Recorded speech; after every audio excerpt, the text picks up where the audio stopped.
tema da mensagem de hoje é o hotel mais famoso do mundo. O hotel mais famoso do mundo. Lucas capítulo de número 2. Nós vamos ler o versículo de número 7. Alguns irmãos se levantaram, então os que puderem, façam, por favor.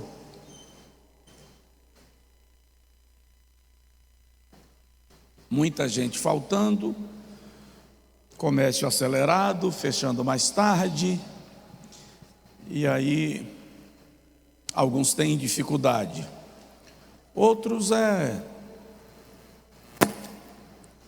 vim para a Santa Ceia, não precisa vir para o culto durante a semana, me alimentei para os próximos 30 dias, e que equívoco muitos estão cometendo, mas vamos lá, que o Espírito Santo desperte e provoque. Todos encontraram, digam amém. Olha só, e deu à luz o seu filho primogênito, e envolveu-o em panos, e deitou-o numa manjedoura, porque não havia lugar para eles na hospedaria. Diga comigo assim: não havia lugar para eles na hospedaria. Repete: não havia lugar para eles na hospedaria. Repete: não havia lugar para Jesus na hospedaria. Dá para entender a gravidade disso? Diga comigo assim: Jesus. Não, assim não, irmão. Diga: Jesus, há lugar para o Senhor no meu coração. Pode sentar, em nome do Senhor Jesus. Amados, nós estamos nos aproximando das celebrações natalinas. Todo mundo cristão celebra em dezembro o nascimento de Jesus. Fato, e a gente não vai discutir isto, Jesus não nasceu em dezembro. Isso aqui é assunto completamente fora de discussão. Mas o fato é que Jesus nasceu. E conta-se que quando o governo americano reuniu na Casa Branca os seus principais colaboradores e as principais autoridades para comemorarem a chegada do homem à Lua, Richard Nixon, que era o presidente dos Estados Unidos então, disse: este é o momento mais importante da história depois do dia da criação. Billy Graham, evangelista norte-americano que estava no evento e recebeu a oportunidade para trazer uma palavra, disse: senhor presidente, o dia mais importante do mundo, da história da humanidade, depois da criação, não é o dia da chegada do homem à lua, é o dia do nascimento de Jesus Cristo, Salvador do mundo. Mas por que no dia do nascimento do Rei dos Reis,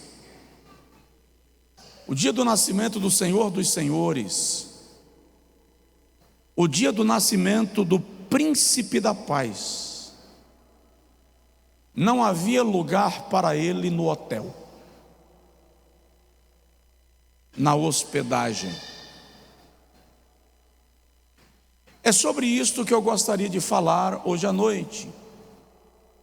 E olha, eu entendo um pouco de hotel. Sei o que significa chegar no hotel às 9 horas, depois de ter levantado 2, 3 da manhã, ou até viajado a noite inteira, Aí você chega às 9, fazem o teu check-in com toda aquela simpatia.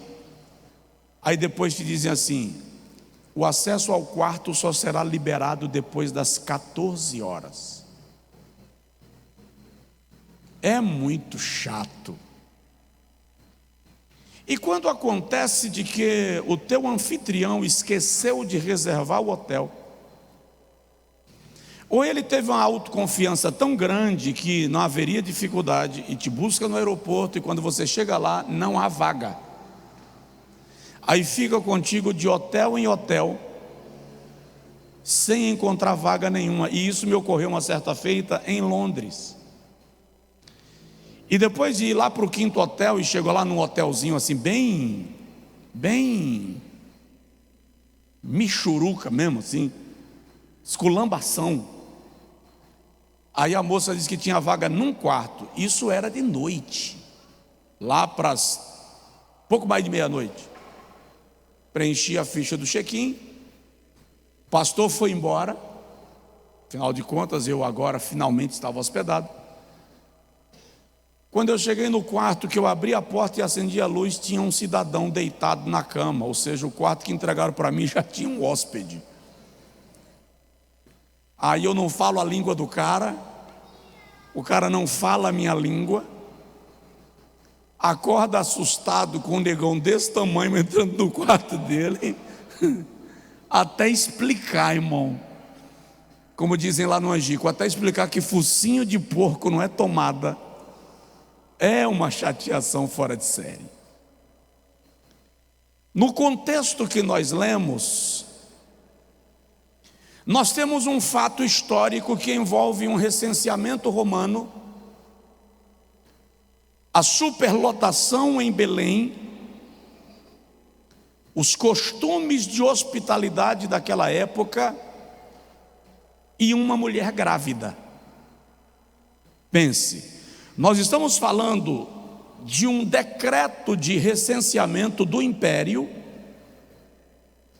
a superlotação de uma pequena cidade da Judéia, chamada Belém, a dificuldade de hospedagem e uma mulher grávida na iminência de dar à luz. Vamos analisar isso dentro da perspectiva histórica, mas vamos aplicar isso numa perspectiva devocional e cristã. Lucas começa o evangelho mencionando que o imperador Augusto determinou um recenseamento em todo o império. Ele queria um levantamento em todas as províncias e nações subjugadas pelo Império Romano. Isto exigia que cada pessoa se dirigisse ao seu lugar de origem. Imagine que alguns moravam, por exemplo, alguns israelitas moravam fora da Palestina. Desde o cativeiro, muitos permaneceram dispersos ou morando em outras províncias. Com as guerras que seguiram, sobretudo no período chamado o período do silêncio profético, os 400 anos, que Israel foi atacado, por sinal, e dominado algumas vezes. Muitos foram dispersos por outros povos e não moravam na Judéia ou Israel, e agora no recenseamento todos teriam que se deslocar dos seus lugares onde moravam para o seu lugar de origem, para atender o recenseamento decretado pelo imperador. Isso inevitavelmente tornou as estradas, eu ia dizer das rodovias, as estradas lotadas, uma movimentação incomum. José e Maria, que moravam em Nazaré, na Galileia, tiveram que vir para Belém, na Judéia. Eu já expliquei para os irmãos aqui que nos dias de Jesus o território de Israel era dividido em 3 territórios. Judéia, Galiléia e Samaria. E esses três povos não se relacionavam muito amistosamente. Mas lá vem José da Galiléia para a Judéia com Maria grávida, na iminência de dar à luz.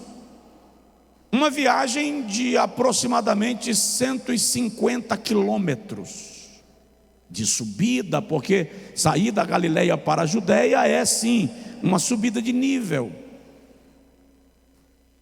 Com as estradas lotadas, viagem em massa, Belém também lotou, era a cidade de Davi, era a cidade da origem do rei Davi. A cidadezinha de Belém estava lotada, e chegando em Belém, Maria sentiu as primeiras contrações e dores de parto. Só quem já deu à luz tem uma noção do quanto isso é incômodo e gera uma expectação fora do comum. Quando o texto diz não havia lugar para eles na hospedaria, a gente vai precisar pensar em duas perspectivas. A primeira, havia pelo menos dois termos para falar de hospedaria. Um deles, cataluma, era frequentemente traduzido por uma estalagem, uma hospedagem, no sentido de um hotel comercial. Mas havia um outro termo, pandokeion, que tanto poderia se aplicar a uma estalagem comercial quanto a uma hospedagem na casa de um parente. Quem é da minha geração e se já morou no interior lembra que essa questão de hospedar em hotel, até alguns anos atrás, no ambiente cristão principalmente, não era muito comum. Por exemplo, eu viajava para pregar e a hospedagem do pregador normalmente era na casa de alguma família da igreja, algum membro da igreja. É muito comum, ou era muito comum no interior, quando as famílias viajavam para visitar os parentes, ninguém ia para hotel. O cara não vem de São Paulo para Mairi visitar a família e vai ficar hospedado no hotel, vai ficar hospedado na casa dos parentes. Então era muito comum. Existe, portanto, a possibilidade de que José e Maria tenham ido se hospedar na casa de um parente. Por favor, volta um pouquinho no tempo. Não tinha como mandar mensagem no celular para dizer nós vamos chegar a tal hora, para o parente dizer assim, não tem lugar, fulano já está vindo para cá, já está tudo cheio, vamos pensar em outra saída aí. Não tinha isso, chegava e avisava que chegou. O fato é que a casa ou o hotel estava cheio. E a Bíblia Sagrada diz que Maria deu à luz ao seu filho primogênito numa estalagem, numa estrebaria, enrolou o menino em panos e o colocou numa manjedoura. Por quê? Porque não havia lugar para eles na hospedaria. Preste atenção nisso. Não havia lugar para Maria, para José e para o menino que estava nascendo na hospedagem. Você já imaginou você ter um hotel, rejeitar o hóspede e depois descobrir que o hóspede é o Senhor do mundo, o Criador do mundo, o mais ilustre dos nascidos entre todos os homens? Você já parou para pensar que é possível que Jesus já tenha tocado a campainha da sua casa e você não teve lugar para ele? A frase é muito séria, não havia lugar para eles, ou seja, esperaram por todo mundo, só esqueceram de esperar por Jesus. Os parentes esperaram pelos seus queridos que estavam distantes. As catalumas, os hotéis, esperaram pelos seus clientes. O comércio esperou pelos seus consumidores. Mas ninguém esperava por Jesus. Aliás, vale ressaltar que assim será o dia da sua vinda para arrebatar a sua igreja. Está todo mundo esperando por qualquer coisa, menos esperando que ele chegue. E ele pode vir ainda hoje à noite. Lembra isso. Não esperavam por Jesus. Um destaque segundo que eu quero dar aqui é: não contavam com Jesus. Àquela altura, embora as notícias não corriam com a mesma facilidade e velocidade de hoje, talvez alguém soubesse que Maria estava grávida, mas ninguém colocou isso na conta. De modo que, se você não conta com alguém, você não se prepara para receber esse alguém. Se alguém não está no seu plano, você não se organiza para receber esse alguém. Ou seja, não estavam preparados para receber Jesus. Se tiver alguém do seu lado, pergunta para ele: você está preparado para receber Jesus? É uma pergunta importante, porque na multiplicação dos pães, por exemplo, alguém chega para Jesus e diz: manda a multidão embora. É muita gente para comer. Eu imagino Jesus dizendo: vocês contaram a multidão, mas esqueceram de contar comigo. É normal a gente contar com todo mundo e tratar Jesus como se ele fosse um fantasma. Marta, Maria, Lázaro. Marta manda um recado para Jesus: Lázaro está doente, vai morrer, é grave. Lázaro morreu, Jesus não chegou. Jesus chegou no quarto dia. Na tradição judaica, primeiro dia é o dia que o corpo morreu. Segundo dia, a alma é extinta, a alma morre, a alma acaba, é extinguida. No terceiro dia, o anjo da morte derrama o fel da morte e extingue o espírito. Contaram no primeiro dia com a morte de Lázaro, na segunda com a extinção da alma, no terceiro com a extinção do espírito. Não contaram que Jesus chegaria no quarto dia. Você está contando todo o seu ano, e o ano chegando ao final, e você contabilizando o que não aconteceu, o que não alcançou, o que não conseguiu, o resultado que não veio, e Jesus olhando para a tua cara e dizendo: lembra de contar comigo, me inclui na tua conta, porque eu posso chegar a qualquer hora e fazer algo diferente na tua vida. Aleluia! Não contavam com Jesus. Agora observe: não tinham lugar para eles, porque se tratava de um hotel. E no hotel não é lugar para moradores, é lugar para transeuntes, passageiros, gente que vai para ficar apenas um período. Pergunta básica: você é hotel ou residência de Jesus? Ele só vem quando é chamado porque há uma necessidade, ou ele habita em você? Não havia lugar para ele porque estavam lotados, cheios demais para receber Jesus. Cheios demais para terem um lugar para o Rei dos Reis.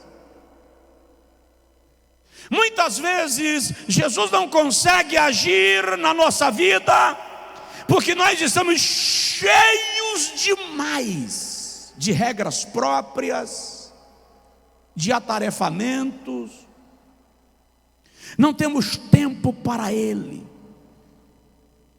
Perdemos a oportunidade de desfrutá-lo porque estamos cheios. Ló perdeu a oportunidade de permanecer com Abraão, porque os seus olhos estavam cheios de cobiça pela campina do Jordão. Marta estava tão cheia de tarefas em casa que não teve tempo de sentar para ouvir Jesus ensinar. E sabe o que é interessante? Ambientes cheios comprometem a qualidade do serviço. Tudo é feito às correrias, porque está lotado. Pessoas muito ocupadas não têm tempo para Jesus. Muitas vezes nem lembram que Ele existe. Eu tenho em minha mente, ninguém precisa transformar isso numa doutrina, tá? Pelo amor de Deus. Isso aqui sou eu, é meu sentimento. Mas eu tenho muitas vezes a sensação que aquela pessoa que você atendeu hoje no balcão da sua loja pode ter sido Jesus, que resolveu lhe visitar. E você nem o percebeu. Assentou-se na sua mesa para almoçar com você. Aqui no Brasil é falta de educação. Você está num restaurante sentado à mesa e outra pessoa chegar e sentar na mesa do outro lado. Mas em Portugal, por exemplo, isso é muito comum. Parte-se do princípio de que você só ocupa uma cadeira em um lado da mesa. Então já me ocorreu muitas vezes, e as primeiras vezes eu tomei até um choque, de eu estar sentado comendo e alguém chegar, puxar a cadeira e sentar na minha frente e eu não sei quem é. E eu me lembro que um dia eu estava num restaurante tomando café da manhã, no hotel, e tinha diversas mesas disponíveis. E um cidadão chegou, puxou a cadeira do outro lado, sentou na minha frente e começou a tomar café. O pequeno almoço, como eles chamam. E o tempo inteiro ele comia, não me disse nada, não me disse bom dia, não me perguntou se podia sentar ali, não pediu licença. Ele só sentou e começou a comer. E de vez em quando ele levantava, olhava para mim e sorria. E terminou de tomar café, levantou e foi embora e não me disse nada. Eu tenho a sensação, não estou dizendo que aquele cara era Jesus, mas eu tenho a sensação que de vez em quando Jesus pode te colocar a teste, para ver se você o percebe. Mas em algumas ocasiões, nós estamos tão sobrecarregados. Tem um filme que eu queria sugerir você assistir, é um filme de produção católica, antiquíssimo, mas vale a pena assistir. Em seus passos, que faria Jesus? Você só vai encontrar no YouTube provavelmente. O cidadão chega, em nenhum momento ele se apresenta como Jesus. Mas o camarada está tendo a oportunidade de recebê-lo. Você já parou para analisar que muitas vezes o excesso de ocupação com a obra de Deus nos rouba do próprio Deus? Tira o nosso tempo de estar com Ele. E eu tenho que lhe dizer que existe algo melhor do que fazer a obra de Deus. É ter intimidade com o Deus da obra. Porque se você não tomar cuidado, fazer a obra de Deus vira algo técnico. E ter intimidade com Deus jamais será técnico, requer tempo de dedicação a Ele e tempo de exclusividade. Muitas vezes você trabalha exacerbadamente dizendo: eu preciso dar melhor qualidade de vida para a minha família. E enquanto você trabalha exageradamente para dar qualidade de vida para a sua família, você se ausenta da família para quem você quer dar qualidade de vida. Eu vi semana passada, apareceu para mim entrevista de um senhor que é caminhoneiro. E ele disse que está há 2 anos e meio sem voltar em casa, porque ele fez um combinado com a esposa que só voltaria para casa quando conseguissem comprar a casa própria, um carro e uma moto. O risco disso é, depois de 2 anos e meio você comprou a casa, e ele disse: agora em fevereiro eu volto para casa. Já comprei a casa, já comprei o carro, já comprei a moto. O risco que corre é, depois de 2 anos e meio, chegar em casa e se tornou um estranho para o filho, por exemplo. Então eu tenho que perguntar: como está o seu tempo para Jesus? Como uma nação chamada cristã, como o Brasil, por exemplo, os Estados Unidos da América, o Canadá, toda a Europa, perdeu de tal modo o tempo para Jesus, que no Natal a gente comemora o nascimento de Jesus se afastando dele, porque não dá tempo lembrar dele. Se tivéssemos tempo para Jesus, provavelmente os templos estariam cheios, as casas estariam celebrando Jesus todos os dias. Mas por incrível que pareça, nem na casa dos chamados cristãos, não importa se eles são protestantes ou católicos, levanta-se, toma seu café da manhã, parte para o dia de trabalho, volta à noite, e raramente você vai encontrar uma família que uma vez por dia para, a fim de dar tempo para Jesus. Você não acha que isso é grave? Vocês estão aí, não? Você não acha que isso é sério? Não havia lugar para Jesus na hospedagem, porque era um hotel, a prioridade são os clientes. Você dá tanta prioridade para os clientes, para a empresa, para o trabalho, para o dinheiro, para o ganho, para as aplicações, para a sua ânsia por riqueza, que você coloca as coisas de Deus em segundo, terceiro, quarto lugar, e você não percebe que enquanto você ganha, você perde aquilo que não pode ser ganho, porque foi o próprio Deus quem te entregou. E isso não é uma exortação, isso é um chamamento a pensar.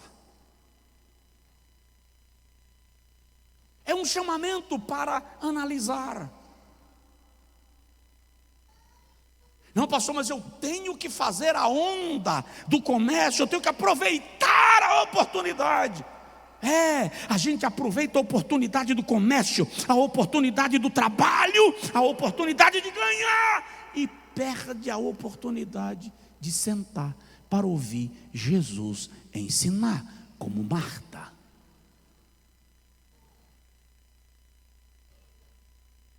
Uma das maiores redes de lanchonetes dos Estados Unidos não funciona dia de domingo.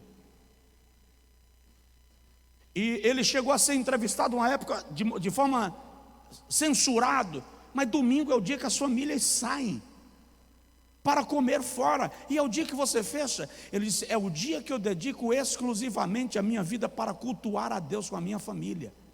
E por incrível que pareça, ele diz: o meu faturamento dobrou, triplicou, meu número de lojas cresceu, porque eu dediquei a Deus um tempo que é exclusivamente dele. Então, nós precisávamos pensar, preste atenção, não tinham tempo para Jesus, porque o caixa estava cheio, e o que importa é o que entra.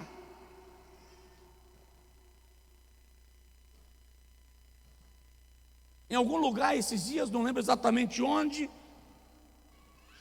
Vitória encontrou aquele negocinho que tem nos restaurantes, estabelecimentos, Ninguém tira um ursinho daquele nem com trem, mas você joga uma moedinha e fica lá tentando pegar aquela porcaria, e ele sobe até que. É para provocar mesmo, parece que você conseguiu e cai. Aí Vitória olhou para mim e fez assim: papai. Eu falei: mas rapaz, quem foi que ensinou isso para essa menina, pelo amor de Jesus? O que importa é ganhar. Nós aprendemos desde cedo sobre o ganhar. E eu não estou falando aqui contra capitalismo, contra ganhar, contra crescer. Eu quero que você cresça, eu quero que você prospere. Eu oro para que Deus abra as portas sobre a sua vida, para que você fique rico. Eu oro mais para você prosperar e ficar rico do que para que eu viva a mesma experiência. E isso não é que eu esqueço de mim, não. É porque eu sei que enquanto eu cuido do teu cesto, Deus está cuidando do meu. Entenda isso. Mas é preciso parar de pensar no caixa em primeiro lugar, quando o assunto é Jesus. Eu te pergunto: você trabalha pelo salário ou pelo projeto? O que te motiva, o salário ou o projeto? Qual é a diferença, pastor? Grande. Quem trabalha pelo salário só vai lá em função do salário. Quer testar se o cara trabalha em função do salário do projeto? Eu estava conversando com um empresário, amigo, próximo. Ele disse assim: Josué, quando eu contrato um funcionário, quando ele está no período de teste, eu não pago a ele o mês trabalhado. Eu pago a ele o mês para ele trabalhar. Então eu não vou pagá-lo daqui a 30 dias. Ele começou hoje, eu já pago o primeiro salário dele. Ele está em fase de teste. Aí ele disse: alguém olhou para mim, o gerente dele, e falou: mas isso é loucura. E se o cara receber e não voltar? Você perdeu um mês de salário. Ele disse: se o cara receber e não voltar, eu ganhei 2 meses. Porque ele vai ficar 3 meses aqui de experiência, trabalhando pelo salário, enrolando, ganhando tempo, amassando, para receber meu dinheiro sem dar resultado. Então eu vou pagar logo, porque se ele não voltar, ele está revelando o caráter dele. Eu não perdi 1 mês, eu ganhei 2. Aí ele diz assim: Josué, quando Deus te dá o presente de te fazer reconhecer um traidor, um preguiçoso, um desleal, não reclame. Na verdade, Deus está te poupando um período muito maior à tua frente. Então observe, nós precisamos desenvolver a cultura de trabalhar não pelo caixa. Não é que o caixa não é importante, é que o projeto é maior do que o caixa. A missão é maior do que o caixa. Você precisa compreender que quando o assunto é Jesus, existe algo mais importante do que o caixa. E nós entranhamos tanto no capitalismo que a gente perdeu esse conceito de importância de Jesus.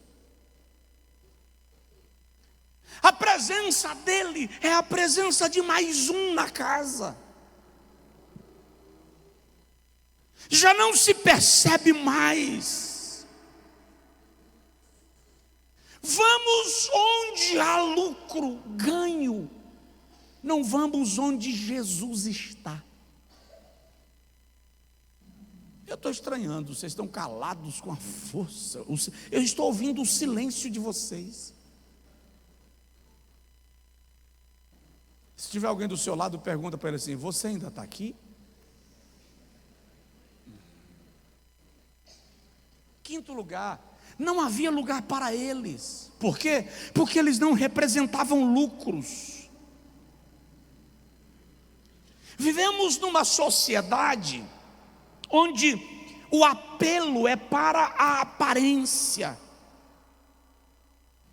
Medimos as pessoas pelo que elas parecem ser.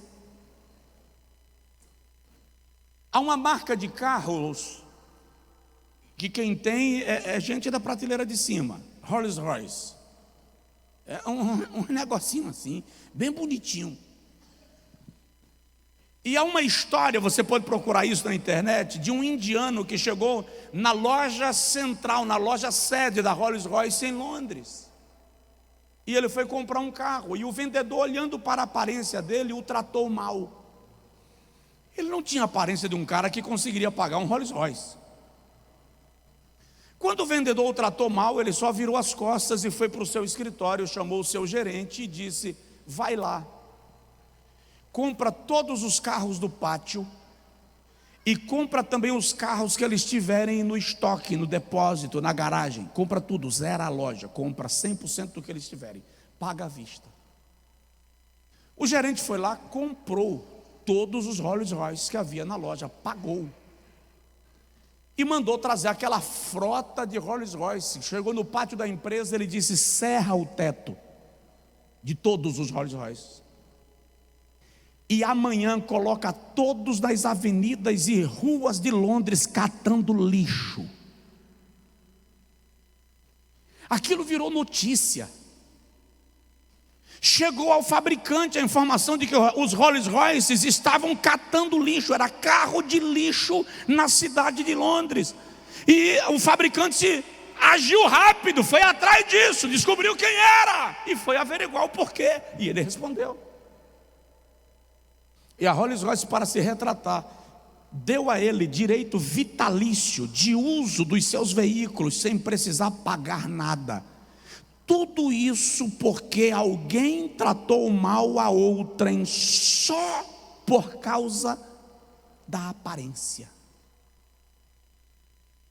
Nós vivemos na geração da vida instagramável.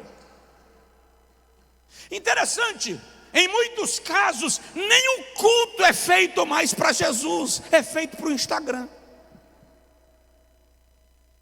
Os louvores estão sendo feitos para o Instagram.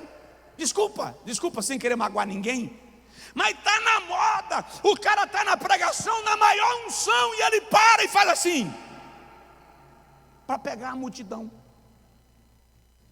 Porque o que importa hoje é instagramar. Vivemos uma vida de vitrine, as pregações, o jogo de luz, o templo, a estrutura, tudo é pensado naquilo que é vendável. Eu estive numa igreja para conhecer, não fui pregar, um dia desses, que os cultos são de 25 minutos. Por quê? Porque a neurociência diz que a nova geração da internet não tem paciência para culto que passa de 25 minutos. Geração fast food. Geração que não tem mais tempo para Deus. Canta o que vende, prega o que vende, veste o que vende, faz culto não para Deus, faz culto para vender. Nos tornamos bonecos de vitrine. Mas eu tenho que te lembrar, santo de Deus, que o que importa para Deus está dentro de nós. A Bíblia diz que nós temos um tesouro posto em vasos de barro, para que a excelência da glória seja de Deus e não nossa. É preciso lembrar que mais importante do que o que você vende na vitrine é o que você oferece para Deus. Detalhe, é uma geração sem filtro. Você sabia que a música com o maior número de visualizações das plataformas hoje é uma música da inteligência artificial? Você sabia que tem louvores que você está ouvindo produzido pela inteligência artificial e você está dizendo assim: quanta unção, Quanta graça de Deus na vida desse cantor. E é inteligência artificial. A gente não sabe nem discernir mais o que é unção do que é arrepio. A gente se arrepia e diz: Deus está presente. Ondas sonoras, neurociência. Porque o que importa é a vitrine. Não nos importamos mais com a presença de Deus. E acredite, isso tudo é programado. Isso tudo tem propósito. Até porque no dia que Jesus voltar, a igreja vai para o céu. Quem vai diz amém. Só quem vai diz amém.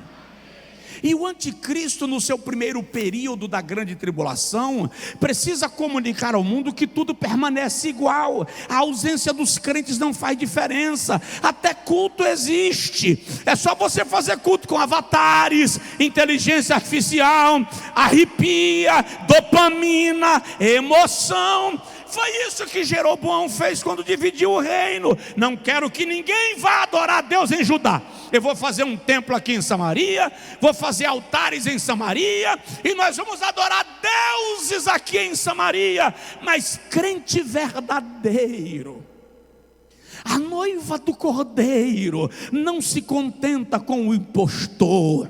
A ovelha não aceita o mercenário. A noiva não aceita aquele que não é noivo. A igreja só se contenta em adorar a presença de Deus.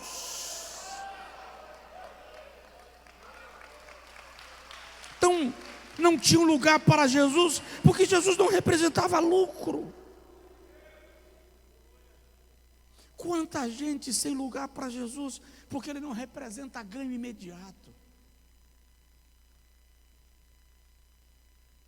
Pergunta aí para o irmão do seu lado: tem lugar para Jesus aí?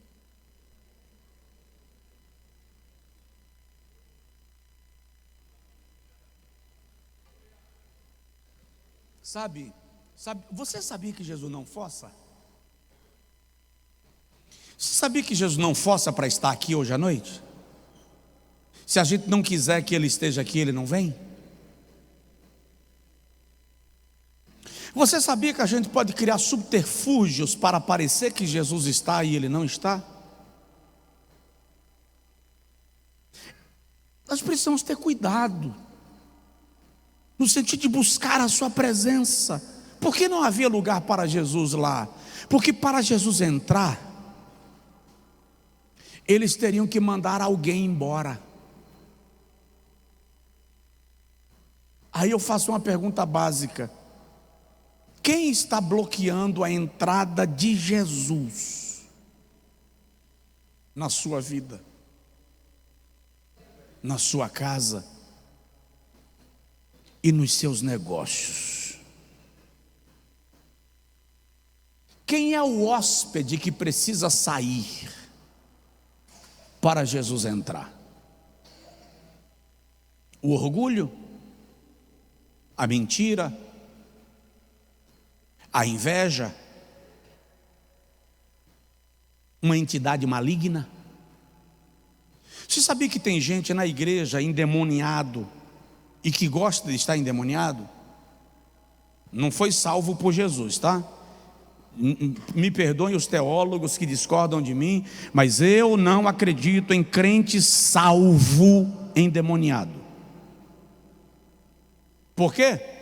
Porque onde o Espírito Santo está, espírito demoníaco não entra. Não há espaço para os dois no mesmo lugar. Mas eu já me deparei. Eu lembro que havia uma irmã numa igreja onde eu servi, e era incrível, ela caía possessa em todos os cultos. Irmão, ela conseguia cair endemoniada até na escola dominical. Por que eu estou dizendo até na escola dominical? Porque a escola dominical, na Assembleia de Deus em particular, é um culto mais formal, é aula, vai para a classe, lá dá aula assim, bem pedagógica, bem didática. E ela caía endemoniada.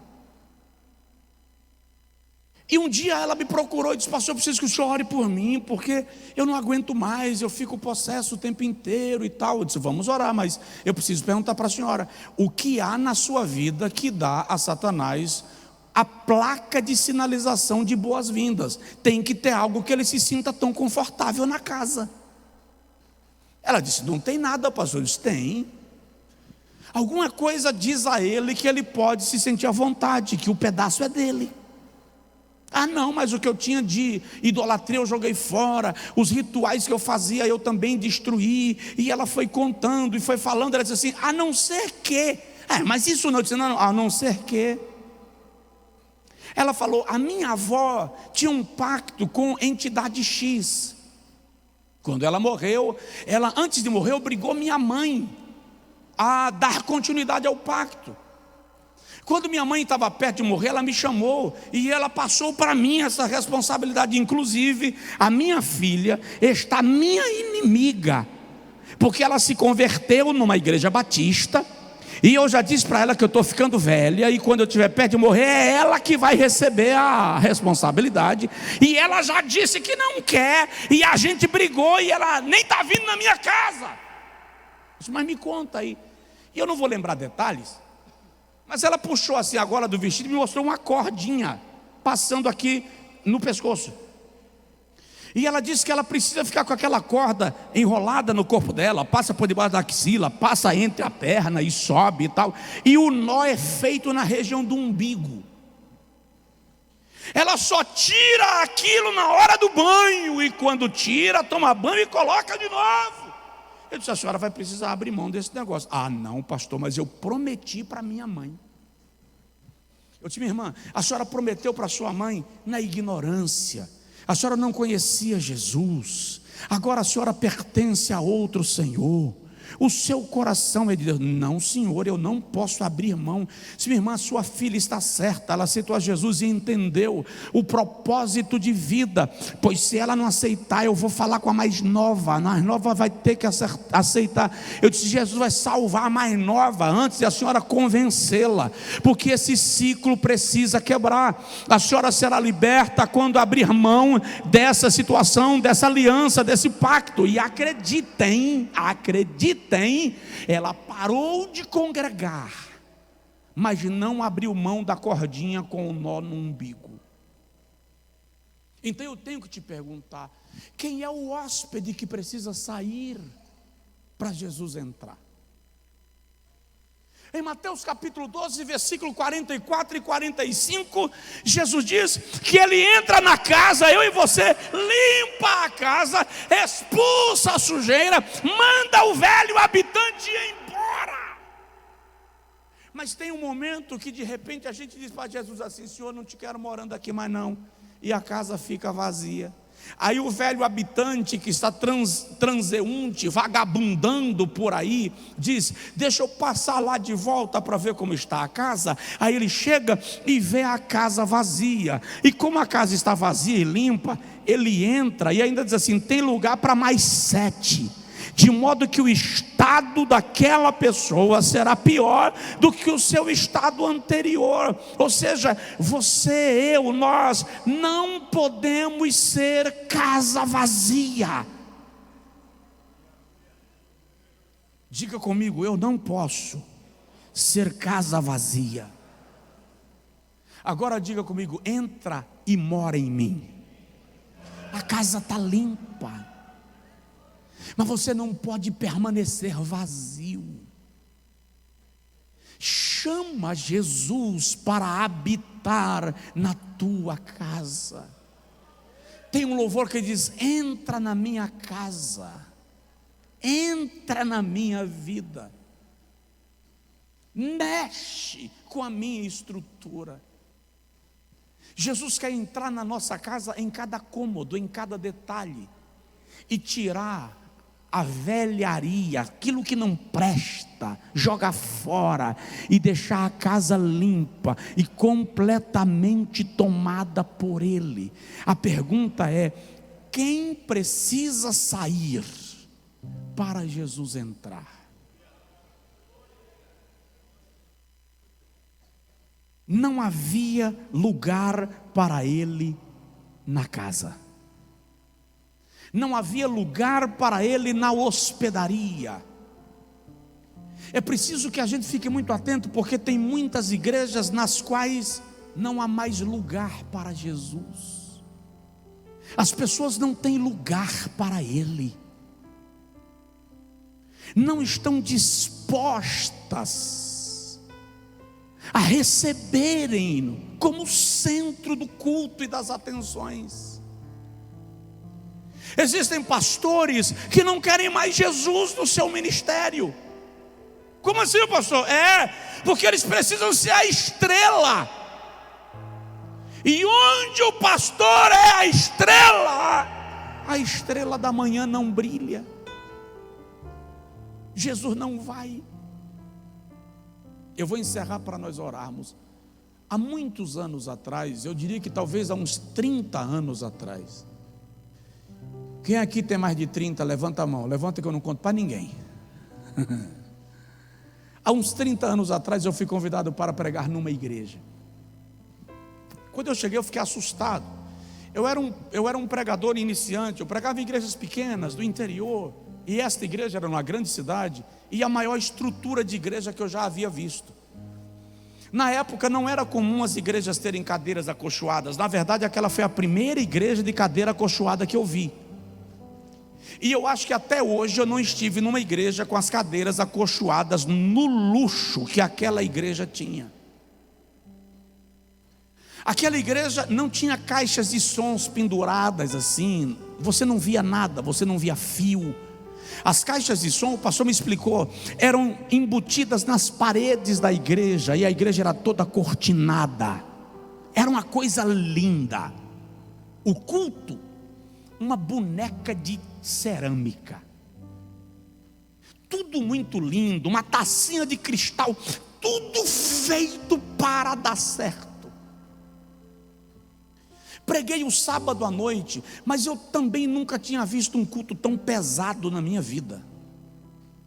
Não fluiu, a palavra não fluiu, eu tive que ficar buscando o que falar. E eu voltei para o hotel e aquilo me angustiou. Era uma época fria, e a cidade era uma cidade muito fria, é uma cidade muito fria. E eu lembro que eu fui orar, e orei desde a hora que eu cheguei do culto até às 5 da manhã, dizendo: Deus, o que aconteceu? Porque o Senhor não se manifestou, eu não estava acostumado com aquilo. 5 da manhã eu fui dormir, eu estava com sono, eu ia pregar pela manhã. Às 7 eu acordei, quando eu acordei eu deslizei na cama e orei mais um pouquinho até às 8. Enquanto eu orava até às 8, o Senhor falou comigo assim: você não vai pregar a mensagem que você planejou. Foi muito clara a voz do Espírito Santo em meu coração. E eu falei com Deus: sim, mas eu vou falar o quê? O Senhor me disse assim: você vai deixar que eu fale. Quando eu cheguei na igreja, o pastor me chamou ao gabinete dele antes do culto. E eu disse: pastor, deixa eu te contar uma coisa que Deus falou comigo. Muito temeroso, eu era muito novo, eu estava tomado de medo com aquilo. Eu disse para o pastor: olha, Jesus falou comigo essa madrugada que Ele não vem na tua igreja. O teu culto não é para Deus. Ele me disse que vem hoje pela manhã para me fazer companhia, e depois Ele não vai permanecer aqui. Mas eu era muito novo, muito cheio de medo. Mas você é novo, você fala certas coisas que com a idade você não falaria mais. Você desenvolve balanças, pontos de equilíbrio. E o pastor disse assim: Josué, eu sei que a minha igreja está totalmente mundanizada, mas eu não posso fazer mais nada, eu estou de mãos e pés atados. Aí ele disse: vem cá. E ele abriu a cortina, o púlpito ficava atrás o gabinete ficava atrás do púlpito. Ele abriu a cortina e disse: olha para a galeria. E eu olhei para a galeria, tinha rapazes e moças namorando durante o culto, namorando mesmo, beijo assim, acirrado. E ele disse: eu não posso fazer nada, eu estou de mãos e pés atados. Eu falei com ele: Jesus falou para eu não pregar. E você vai fazer o quê? Eu não sei o que eu vou fazer não, eu vou chegar lá, eu vou fazer uma oração. Jesus me disse que eu não vou pregar, que ele vai falar é com ele. Eu não sei se hoje eu iria, tá, irmão, nesse negócio assim. Jesus diz assim, não vai pregar, quem vai falar sou eu. Tudo bem que quem fala é Jesus, mas eu precisaria de um ponto de partida. Como eu disse, a idade torna você meio metódico. Mas o fato é que eu peguei o microfone e olhem bem para mim. Eu não lembro absolutamente nada do que eu disse naquele dia pela manhã. Não é porque tem 30 anos, porque quando terminou o culto, eu não lembrava o que foi que eu falei. Durante a semana eu fiquei buscando na minha mente o texto que eu li. Como eu fiz a introdução, eu não lembro. A única coisa que eu lembro é que com mais ou menos 20 minutos de pregação, houve um movimento na galeria da igreja, um movimento de massa, todo mundo começou a levantar e desceu a escadaria, e eu me apavorei, porque eu pensei que eles estavam descendo para ir embora. E eles desceram e encheram os corredores e começaram a ajoelhar na frente do púlpito. A nave da igreja levantou e o povo começou a encher os corredores, a ajoelhar nas cadeiras, nas poltronas, e um gemido começou a tomar conta do culto. Os pastores ficavam sentados em cima do púlpito, nas cadeiras aqui à minha lateral esquerda. Eles começaram a descer e a ajoelhar também. Daqui a pouco tinha gente tirando carteira de cigarro do bolso e jogando em cima do púlpito. Gente começou a tirar preservativos de dentro da carteira e jogando em cima do púlpito. Foi um reboliço espiritual tão extraordinário naquele dia, que eu ainda me lembro que devolvi o microfone ao pastor, era por volta de 1h da tarde, fui embora, e mais tarde ele me disse que até as 3 da tarde ainda havia gente ajoelhada no meio do templo, aos prantos, entregando a Jesus o seu coração, porque a gente pode estar na igreja, mas está sem a presença de Jesus. Não havia lugar para ele. Fica de pé quem puder. Eu quero declarar que nesta igreja, em todo o tempo todo, haverá lugar para Jesus. E se em algum momento algum de nós achar que Jesus não precisa mais, porque já somos presença suficiente, que sejamos destituídos, porque a presença de Jesus é insubstituível. Ore comigo agora. Mas faz uma revisão na sua hospedaria. Pergunte-se se há lugar para Jesus aí dentro. Quem imaginaria que uma camponesa grávida estava trazendo no seu útero o Rei dos Reis e o Senhor dos Senhores? Quem podia imaginar que um carpinteiro simples de Nazaré estava abraçando uma mulher que trazia o maior tesouro do mundo dentro de si, Jesus? Fique atento, Jesus pode querer se manifestar a você da forma menos provável, e você precisa estar percebendo quando Ele se manifesta a você. Ore comigo agora e diga para Deus com as suas palavras: entra na minha casa, entra na minha vida, mexe lá em casa, em todas as áreas, mexe em todos os quartos. Entra, Senhor querido, aleluia. Ainda que você entenda que Jesus vai mexer em algumas áreas que você queria que não fossem mexidas, creia, Ele só mexe para melhorar, Ele só mexe para fazer limpeza. Pode até ser que Ele desarrume, tire alguma coisa do lugar, mas é para marcar a sua presença na nossa vida. Você que está online, Ore comigo agora. Jesus, Jesus, Jesus, Tu és o centro. Tu és o centro da nossa adoração, Tu és o centro do nosso culto. Não importa o quanto importantes nos tornemos, não importa, Senhor, o quanto haveremos de ganhar, não importa, Senhor, as oportunidades que deixaremos de abraçar, o Teu lugar estará sempre no centro da nossa existência. O Senhor é o centro da nossa vida, o Senhor é o centro do nosso culto, e nós não podemos abrir mão da Tua presença entre nós e em nós.